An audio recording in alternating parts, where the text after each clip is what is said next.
lại sai. Hôm nay nhưng mà cắt là lột mà màu gì?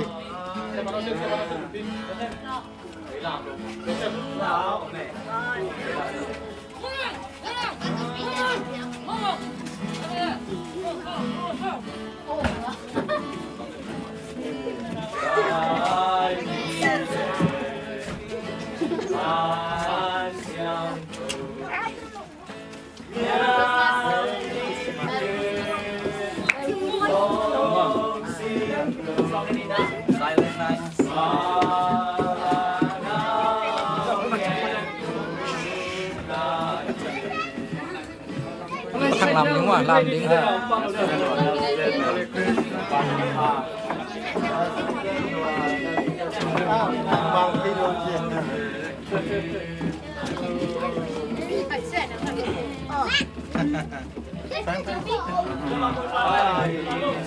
Chào hi hi cọ.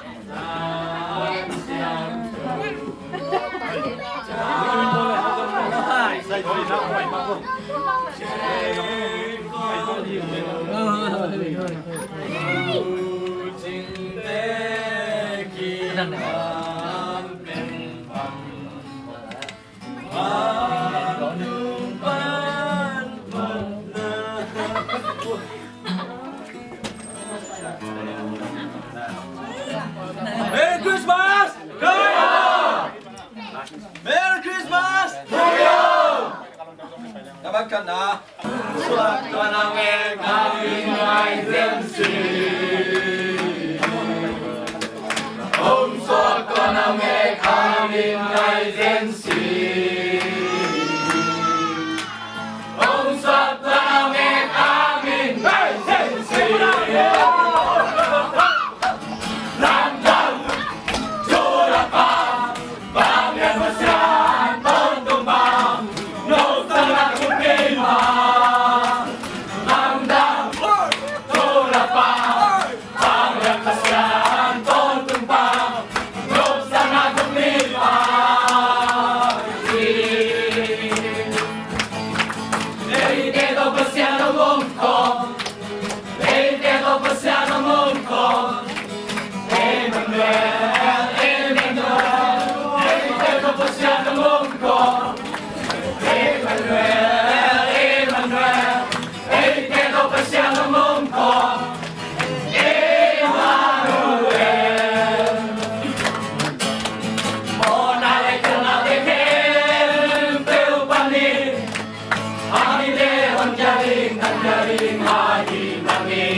Tapa amin emanua presidente achin emanua akena in ete to pasien Hong Kong di achin nok naki.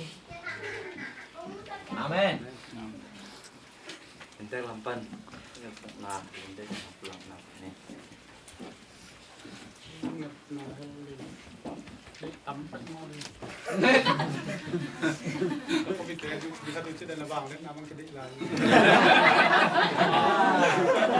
Cái quân hòa đâm mặt smart phone kịch là điều mà cùng thắt trong đòn tàuเลยmáy phun súngจะดำตะการตัวปั๊มนั่นแหละตะการตัวคนที่อยู่คนจะดำเลยมั้งตัวเป็นมีร้านดังๆก็เรียนรักแต่เงินก็ตรงนี้สุดเลย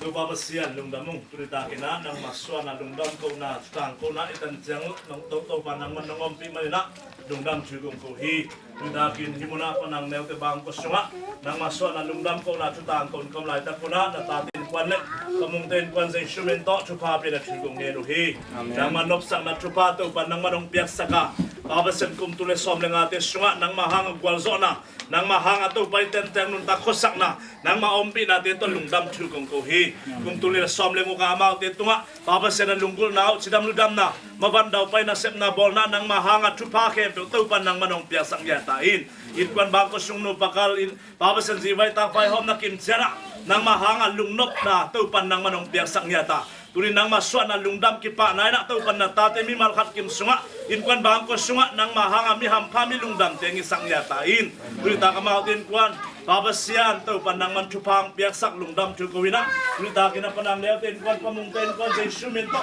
nang mahanga lungdam swa na thu tang ko na babasian to pan nang man lungdam ki pa na nong piak sak te ngo jina thu ko nge to babasian no amen Jesus swallowed down now. Jesus swallowed down now. Jesus home swallowed down now. Home to my Jesus swallowed down now. Jesus swallowed down now. Jesus home swallowed down now.